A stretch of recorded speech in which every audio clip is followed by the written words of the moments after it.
Thank you for your mercy.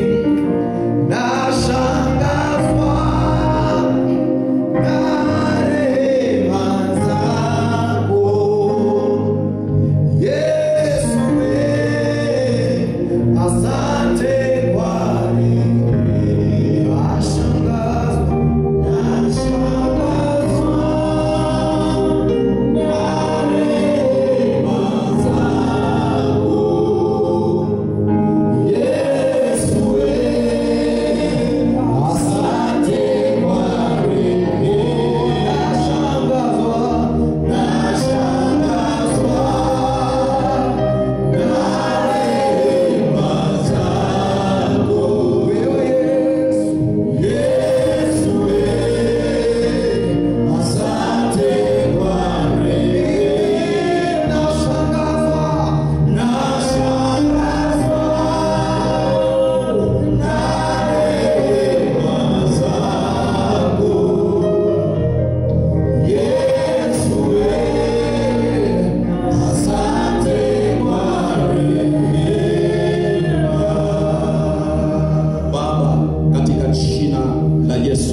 jina lipitalo kila jina. Tunashangazwa kwa rehema zako ambazo ni mpya kila asubuhi. Umetuhurumia, umetupa nafasi nyingine tena ya siku hii ya leo. Bwana, tunashukuru kwa wema wako na fadhili zako, maana wewe haubadiliki. Katika machozi uyule yule, katika furaha uyule yule, katika njaa uyule yule, katika shibe uyule yule. Sifa yako ni kutokubadilika, na zaidi ya yote upendo wako hakuna kiwezacho kututenga nao. Mauti haiwezi kututenga na wewe, uzima hauwezi kututenga na wewe, mauti, machozi, vilio haviwezi kututenga na wewe. Asante kwa sababu upo katikati yetu na umekusudia kusema nasi asubuhi ya leo. Ninaomba Mungu unisaidie nipate kunena na watu wako hawa, kwa neno uliloweka moyoni mwangu likakomfort watu wako, kwa neno uliloweka moyoni mwangu likaexalt watu wako, kwa neno uliloweka moyoni mwangu likaencourage watu wako, katika jina la Yesu Kristo wa Nazareti aliye hai. Asante Yesu Kristo kwa sababu unaenda kusema nasi, unaenda kutusaidia, unaenda kuganda mioyo yetu, unaenda kutuponya na kutuhuisha. Katika jina la Yesu Kristo tumeomba na kuamini. Amen. Pigie Bwana Yesu sauti za shangwe. Pigie Bwana Yesu sauti za shangwe. Haleluya, haleluya kabisa. Haleluya. Basi ukiwa kwenye utulivu, ninaomba ufungue pamoja na mimi kitabu cha Zaburi 125 mstari wa kwanza. Asante, praise. Zaburi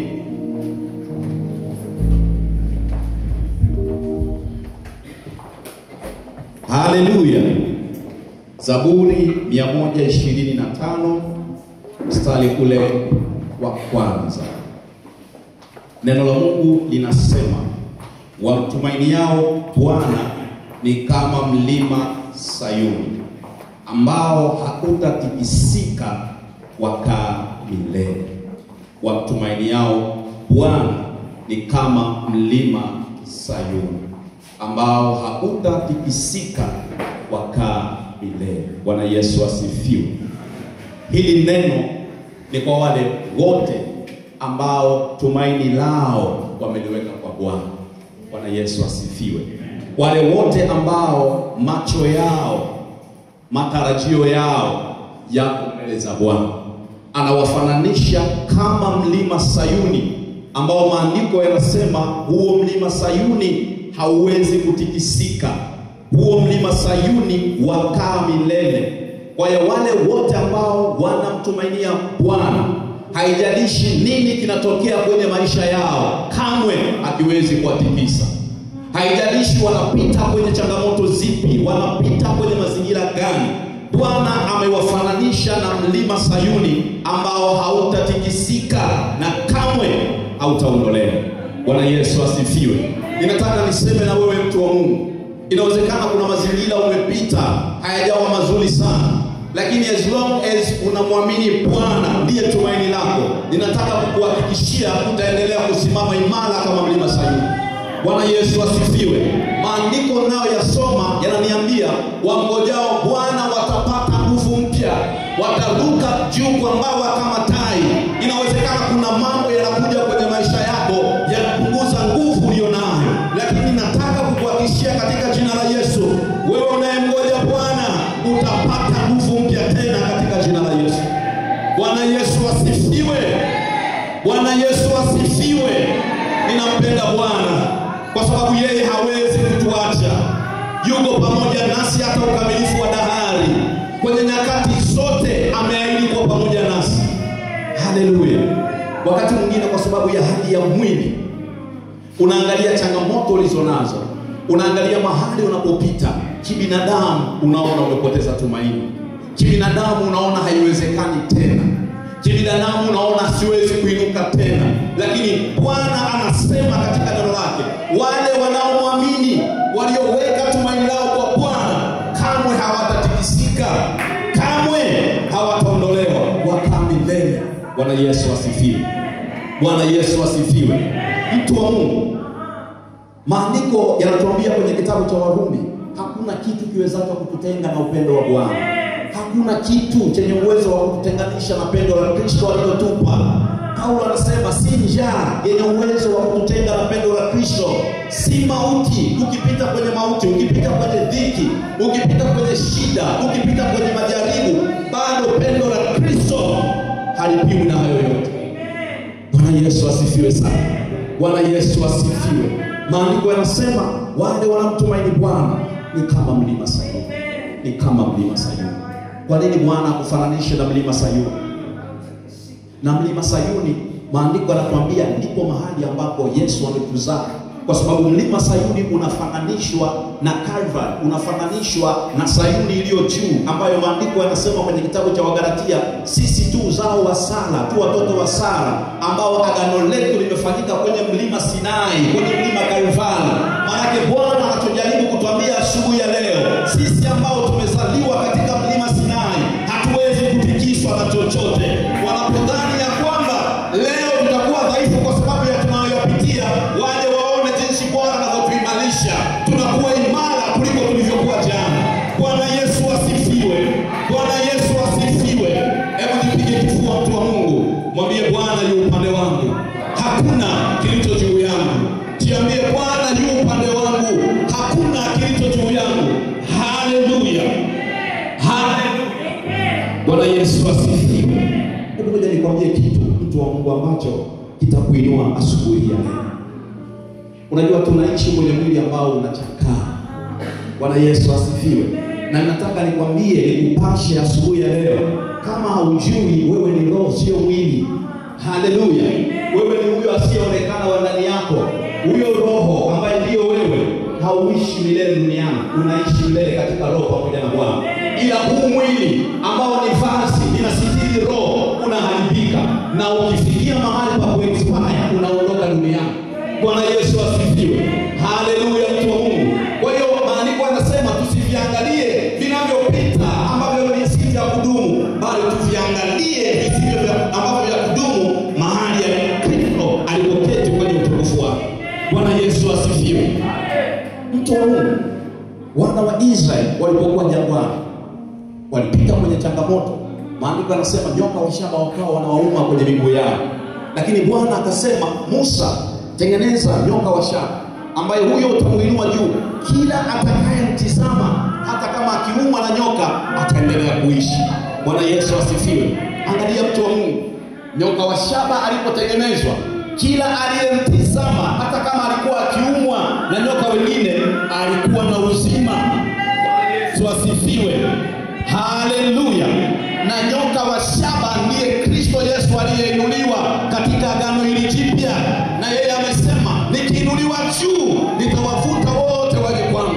Kwa hiyo ameinuliwa Kristo aliye nyoka wa shaba. Kama vile wana wa Israeli walipomtizama yule nyoka wa shaba, walipoumwa na nyoka wala hawakufa, ndivyo jinsi ilivyo tunapomtizama Yesu aliyeinuliwa. Tunapoumwa na changamoto za maisha haya, kamwe hatuwezi kutudhuru. Tunapopita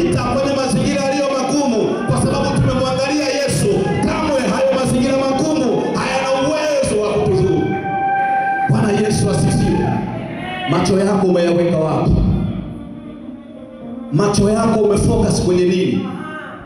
Wana wa Israeli waliambiwa hata kama nyoka anakuuma usiangalie chini, angalia nyoka wa shaba. Unapokutana na changamoto za dunia, macho yako unaelekeza wapi? Unaangalia changamoto hizo au bado umestiki mahali alipo Yesu Kristo? Ukiangalia changamoto zilizo mbele ukaacha kumwangalia Kristo, changamoto zitakuzamisha. Changamoto zitakuzamisha. Maandiko yanasema wamtumainiao Bwana ni kama mlima Sayuni. Manake hawa haijalishi wanapita wapi, macho yao yatakuwa bado kwa Bwana. Na kwa sababu hiyo changamoto wanazozipitia kamwe haziwezi kuwayumbisha, kamwe haziwezi kuwatikisa. Bwana Yesu asifiwe. Bwana Yesu asifiwe. Macho yetu tuyaelekeze mahali alipo Kristo. Nyoka wale waliowauma ni mfano wa matatizo na changamoto zilizo katika huu ulimwengu. Vile bado unaishi katika mwili mtu wa Mungu, hakuna namna una uwezo wa kuepuka changamoto. Changamoto utakutana nazo. Ndio maana Yesu anasema ulimwenguni mnayo dhiki, lakini jipeni moyo kwa sababu mimi nimeushinda ulimwengu. Alishajua tunaishi kwenye ulimwengu ambao dhiki hatuwezi kuepuka nazo. Dhiki tumewekewa mbele yetu, lakini tunapoendelea kumtizama Bwana na kuendelea kumwamini, zinapokuja hazituangamizi, zinatuimarisha katika jina la Yesu. Haleluya. Haleluya. Weka tumaini lako kwa Kristo. Mtizame Kristo aliyeinuliwa. Hata unapoumwa na nyoka wa dunia hii, bado utaendelea kuishi, bado utaendelea kuwa hai. Na maandiko yanasema sisi tulio ndani ya Kristo tumefanyika kuwa viumbe vipya. Sisi tulio ndani ya Kristo, sisi tunaoishi tena, bali Kristo ndani yetu. Ndio si wewe unaishi, bali yeye aliyekupenda akakufia msalabani ndiye anayeishi ndani yako. Na maandiko yananiambia kutaka kwako, kutenda kwako ni Mungu atendaye ndani yako. Haleluya. Haleluya mtu wa Mungu. Unapoendelea kumtizama Kristo aliyenyoka wa shaba aliyeinuliwa, unaendelea kupata tumaini jipya. Hata unapoona umefika mahali haiwezekani, unaamini still liko tumaini. Liko tumaini. Na maandiko yanasema tumaini halitayarishi. Kila anayeendelea kumtizama Kristo anapokea tumaini. Maandiko yanamuita Kristo, yanasema yeye ndiye utukufu, yeye ndiye tumaini na utukufu wetu. Bwana Yesu asifiwe. Mtizame Yesu Kristo katika mazingira yote, katika nyakati zote. Mtizame Yesu Kristo. Yeye amesema wanaomtumaini Bwana ni kama mlima Sayuni ambao hautatikisika wakaa milele. Wewe mtu wa Mungu hautatikisika katika jina la Yesu. Hautatikisika na changamoto zinapokufika katika jina la Yesu. Hautatikisika katika njaa, hautatikisika katika magonjwa, maana Bwana amekushikilia, maana Bwana amekutegemeza kwa nguvu zake. Ngoja nikupe kisa kimoja. Kuna wakati fulani wana wa Israeli walikuwa wako vitani wanapigana na Amalek.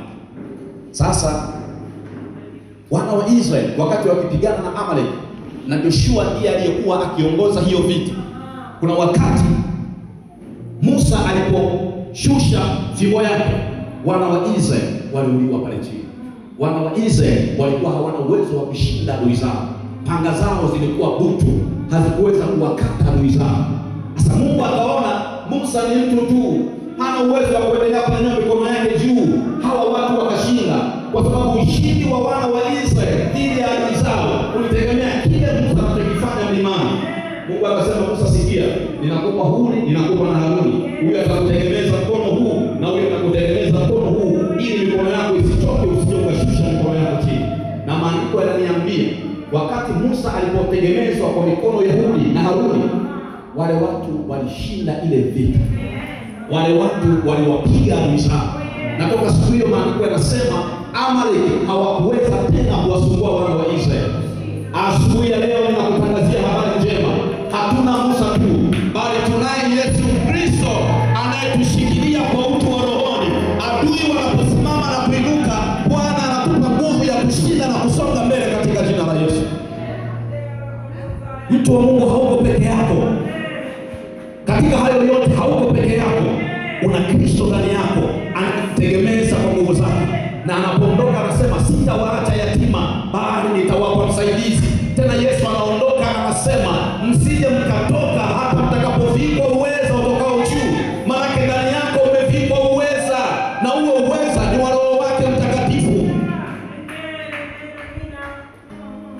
Maandiko yanasema saa uwapo dhaifu ndipo ulipo na nguvu. Shida yako unaangalia udhaifu ulionao katika mwili, alafu unasahau nguvu ulionao katika roho. Kwa sababu ulipomwamini Yesu Kristo, Roho Mtakatifu aliingia ndani yako.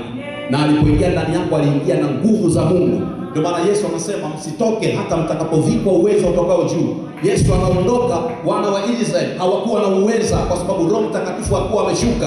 Kwa hiyo Yesu anamwambia bakieni hapa, subirini hata huo uweza Roho atakapowajilia, mtavikwa huo uweza. Siku ya Pentekoste Roho Mtakatifu anashuka, anawajaza nguvu. Wakina Petro ambao walikimbia na kumkana Yesu mara 3, simfahamu huyu mtu, lakini kwa sababu ya uweza ambao Mungu aliwafika kwa Roho wake Mtakatifu, Petro yule anasimama, anamshuhudia mwanaume wa wanaume mbele ya watu ambao mwanzo waliwakimbia na kuogopa. Nini kilichombadilisha Petro? Ni uweza wa Kristo ulio ndani yake kwa Roho Mtakatifu. Kanisa, watu wa Mungu, Mungu amewavikeni uweza.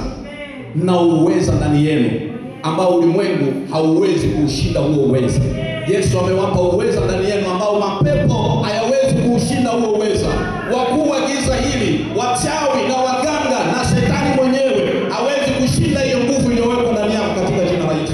Ndio maana Yesu kwa ujasiri anasema, nimewapa amri ya kukanyaga nyoka na nge na nguvu zote za yule adui, wala hakuna kitakachowadhuru, kwa sababu ya uweza na nguvu ulionao ndani yako katika jina la Yesu. Kwa hiyo shetani akikujia, kanyaga kwa jina la Yesu. Mapepo yakikujia, kanyaga kwa jina la Yesu. Changamoto zikikujia, kanyaga kwa jina la Yesu. Na Yesu amesema hakuna chochote kiwezacho kukudhuru. Kwa hiyo unapomshughulikia shetani hawezi kukudhuru, kwa sababu uwezo wa kukudhuru alinyang'anywa pale msalabani. Shida yako huwa unamuogopa, lakini yeye ndio anakuogopa. Na anachoogopa kwako ni kwamba siku ukijua uwezo ulionao, ukijua nguvu ulionayo, anajua hata kuwa tena na uwezo wa kutawala na kumiliki. Ninakwambia katika jina la Yesu, wewe unayemtumainia Bwana umefanyika kuwa kama mlima Sayuni. Hautatikisika kamwe katika jina la Yesu. Hautatikisika kamwe katika jina la Yesu. Haleluya. Haleluya watu wa Mungu. Usiogope. Unaogopa nini? Unaogopa nini? Focus yako iko wapi? Unaangalia nini? Angalia mtu mmoja anaitwa Peter. Alipomwona Yesu anakuja, anatembea juu ya maji, akamwambia Bwana, kama ni wewe usiniruhusu na mimi nitembee juu ya maji. Yesu alimwambia Peter, shida ni hiyo tu, njoo nifuate. Petro akaanza kwenda.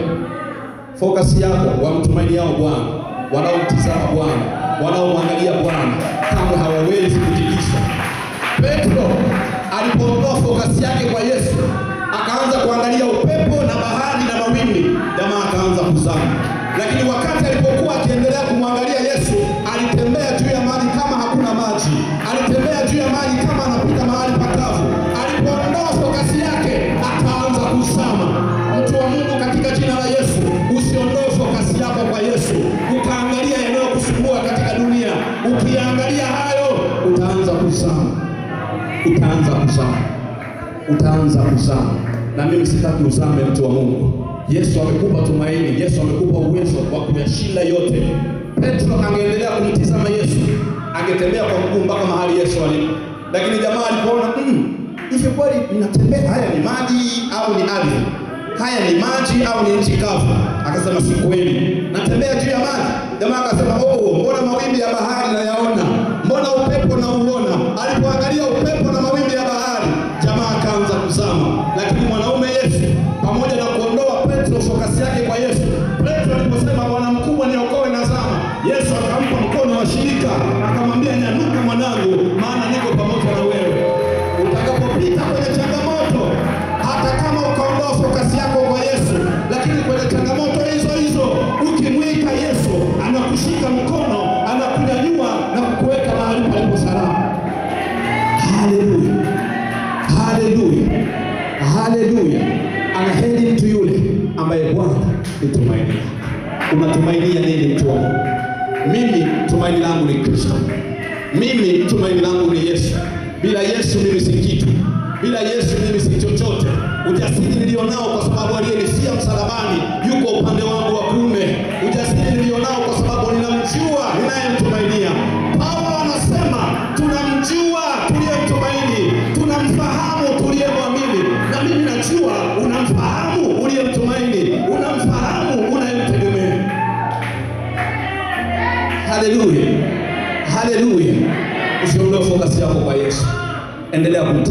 Kristo. Na yeye anakuambia njoo. Njoo mwanangu, tembea, njoo. Anapokuambia njoo, anakuita uende mahali pa utimilifu wake. Anakuita usogee mahali pa ukamilifu wake. Maandiko yanasema hata sisi sote tutakapokuwa na kusikia cheo na utimilifu wa Kristo, hata tutakapomjua sana mwana wa Mungu, anapokuita mwanangu njoo, anasema usiangalie anayokuzuia. Njoo ufikie mahali pa utimilifu wangu. Njoo ufikie mahali pa ukamilifu wangu. Anakuita Kristo. Anakuita aliyekupenda. Yeye ambaye hakuangalia wakati ulipokuwa ufai. Maandiko yanasema Yesu Kristo alitupenda tukiwa tungali wenye dhambi. Soma kitabu cha Warumi sura ya 5 mstari wa 8. Maandiko yanasema Mungu aonyesha pendo lake kwetu sisi kwa sababu alitupenda wakati ambapo dunia ingekuwa dunia ingesema ustahili wewe kupenda. Lakini maandiko yanasema ndio hiyo saa Mungu alionyesha pendo lake kwetu. Kwa hiyo hakusubiri wewe uwe mtakatifu. Hakusubiri wewe uwe mwenye haki. Hakusubiri wewe ukamilike ndio aje. Alikuja wakati ufai. Haleluya. Na anapokuja anasema sikuja ili nipate kuhukumu ulimwengu, bali nilikuja ili kila atakayemtazama apate kuokolewa. Kwa hiyo Yesu alikuja sio kukupa hukumu, alikuja ili katika yeye upate uzima wa milele. Hebu naomba niwaulize kitu asubuhi ya leo. Kama una gari unaona magari, kama hauna pikipiki unaona pikipiki. Hivi zile garage zimewekwa kwa ajili ya magari mazima kwenda au zimewekwa kwa ajili ya pikipiki nzima kwenda? Sisi zimewekwa kwa ajili ya magari mabovu kwenda. Kwanza hata hao wanaoshughulika na mambo ya mechanics wanaotengeneza, wakiona umepeleka gari nzima unaambia nimeleta gari yangu nzima, watakushangaa kwa sababu pale panapokea vyombo vilivyoharibika vitengenezwe, vifanywe fixing. Bwana Yesu asifiwe. Unajua ukitoka ukaenda hospitali, wewe ni mzima unaingia pale, alafu daktari anakuambia, "Bwana, vipi? Mbona umekuja hapa?" Unaambia, "Bwana, mimi nimekuja, mimi ni mzima." Atakwambia, "Hapana, ondoka, mahali hapa ni pa wagonjwa." Bwana Yesu asifiwe. Kwa hiyo ndivyo Yesu alivyofanya. Tulipokuwa wagonjwa, alikuja kama daktari. Tulipokuwa tumeharibika kama magari, anasema mimi ndio garage. Njoo nikutengeneze. Njoo nikurekebishe. Njoo nikuponye. Haleluya. Haleluya. Kwa hiyo hatumwendei Yesu tunapokuwa tumekamilika. Tunamwendea Yesu wakati tunaumwa ili tupone.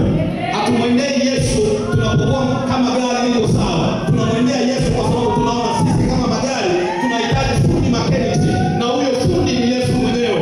Unapoenda anakupima na Roho wake Mtakatifu, anakwambia, "Mwanangu, umepungua kwenye hili." Anakwambia, "Mwanangu, kuna ile haijakaa sawa."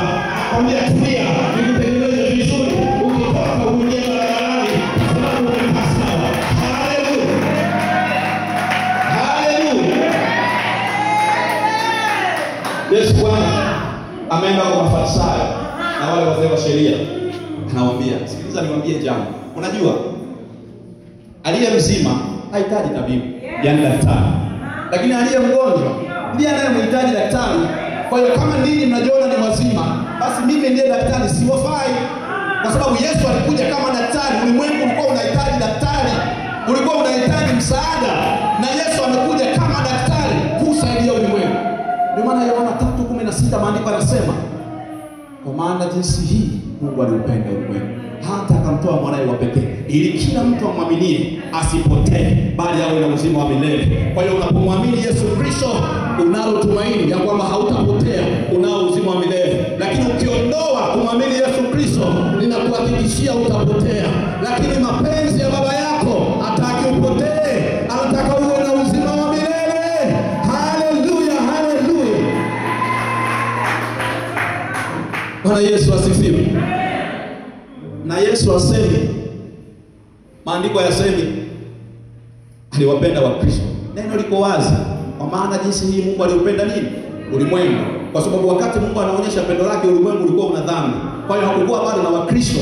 Kwa sababu hata Yesu msalabani alikuwa hajafa. Neno wa Kristo lilikuja miaka mingi baadaye. Eneo linaitwa Antiokia. Walipoona wale jamaa wanatembea kama Yesu, maisha yao wanaishi kama Yesu, wakasema bila shaka hawa ni Wakristo. Kwa hiyo neno wa Kristo ndio lilianzia hapo. Lakini Yesu hakuja kuleta Ukristo, Yesu hakuja kuleta dini, Yesu hakuja kuleta dhehebu, alikuja kuleta wokovu kwa mwanadamu, ili kila atakayemtazama Yesu Kristo awe na uzima wa milele. Na Yesu anasema, "Wote ulionipa Baba, hakuna awezaye kuwanyang'anya mikononi mwangu." Ulipo ulipomwamini Yesu Kristo, Roho Mtakatifu alipoingia ndani yako alikuwa ishara ya kukupiga muhuri. Ndio maana maandiko yanasema tumegongwa kwa adhabuni ya Roho. Maana yake Mungu akikutizama anaiona chapa ya Roho wake Mtakatifu. Anakuona kwamba wewe umekuwa satisfied, ya kwamba wewe u mali yake. Ukitembea usiku, Mungu anakuambia wewe ni mali yangu. Ukitembea mchana, anasema wewe ni wa kwangu. Kwa sababu gani? Una Roho wake Mtakatifu aliye ndani yako. Mungu akikuangalia ana Roho wake Mtakatifu ndani yako.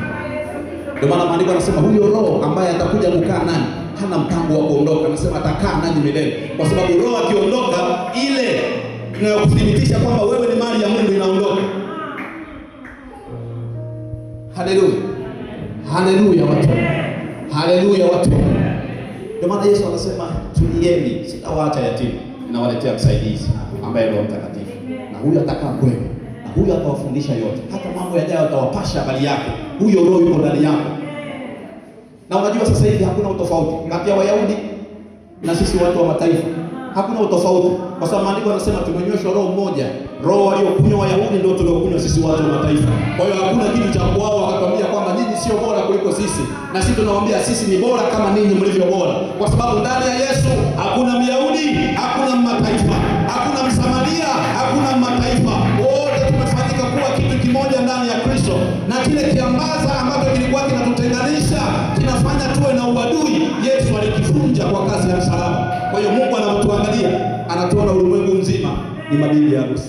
Kwa hiyo hata wewe baba hapo ulipo, wewe ni bibi harusi na Yesu ndiye bwana harusi. Bwana Yesu asifiwe. Maandiko yanasema ya kwamba sisi ni mabibi harusi na Yesu ni bwana harusi. Kwa sababu gani? Katika ulimwengu wa roho hakuna jinsia ke wala me. Roho haina jinsia. Na ndio maana maandiko yanasema Mungu ni roho. Kwa hiyo kama Mungu ni roho na sisi pia ni roho. Kwa hiyo kama na sisi ni roho, maana yake hatuna jinsia me au ke. Hiyo jinsia ni kwa huu mwili ambao tuna roho zetu zimekaa ndani yake. Lakini Mungu anaangalia roho yako, ambayo hiyo roho yako ndio bibi harusi. Kwa hiyo Yesu atakapokuja anakuja kuwachukua mabibi harusi wake. Na hao mabibi harusi wake ni mimi na wewe tunaomwamini Kristo. Na ukisoma napomalizia ukisoma kitabu cha Ufunuo, maandiko yanasema wale wote ambao wameyaosha mavazi yao kwa damu ya mwana-kondoo. Nikwambie mtu wa Mungu, wewe una utu wa aina mbili. Una utu wa nje, una utu wa ndani. Utu wa nje ni huu unaovalisha hizi nguo zinazochakaa, na wenyewe pia unachakaa. Lakini utu wa ndani hauvishwi nguo unazoziona. Utu wa ndani unavishwa nguo inayoitwa vazi la haki. Ulipomwamini Kristo, aliuvisha utu wako wa ndani chui, vazi lake la haki. Kwa hiyo Mungu akikutizama hakuoni uko uchi, kwa sababu utu wako wa roho umevaa nguo, na hilo vazi ni vazi la haki. Kwa hiyo Yesu anasema wale ambao nguo zao zimeoshwa, zimefuliwa kwa damu ya mwana-kondoo, hamaanishi mavazi haya, anamaanisha utu wao wa rohoni, ya kwamba umeoshwa kwa damu ya mwana-kondoo. Akikuangalia unalo vazi la haki yake. Hata ukiondoka leo katika mwili, unaishi milele na Bwana, kwa sababu vazi lako limeoshwa kwa damu ya mwana-kondoo. Na Mungu akikuangalia anakuona umari yake, amekuchora kwenye vitanga vya mikono yake. Anasema hata kuacha wala hawezi kukusahau. Mama anaweza kumsahau mwanae aliyemzaa, lakini Mungu amekuhakikishia kamwe hata kusahau, kamwe hata kuacha. Umebarikiwa na Kristo. Naomba tuombe. Baba, katika jina la Yesu, asante kwa ajili ya maneno yako ya uzima. Neno lako ni chakula. Neno lako ni tamu kulisikia. Neno lako laongeza tumaini. Neno lako laongeza faraja. Neno lako linatuinua tunapokuwa chini na kutupeleka juu. Neno lako linatupa kuona tena. Neno lako linatupa kuona possibility tena. Asante kwa kuwa umetusikizisha asubuhi ya leo Bwana. Na kubariki na kutukuza Mungu aliye hai. Wewe ambaye umetupenda upendo, ukatufia, ukatufanya kuwa mwili mmoja. Na ndio maana tuna uwezo wa kushirikiana pasipo kuangalia tofauti za mataifa tulionao, kwa sababu ndani yako umetuunganisha na kutufanya kuwa mwili mmoja. Asante Yesu Kristo kwa kazi yako ya msalaba. Asante kwa ajili ya watu wako hawa, kwa sababu utaendelea kuwatunza na kuwashikilia katika pendo lako. Na hakuna hata mmoja uliyemfanya kuwa mwanajamii hii ambaye adui ana uwezo wa kumnyakua mikononi mwako. Utaendelea kuwatunza na kuwaimarisha. Wataendelea kujengwa na kukua katika tumaini lako Kristo, na kukujua wewe Mungu uliye hai. Asante Mungu Asante Yesu Kristo, asante Roho Mtakatifu. Katika jina la Yesu Kristo tumeomba na kuamini. Amen. Chapie Bwana sauti za shangwe.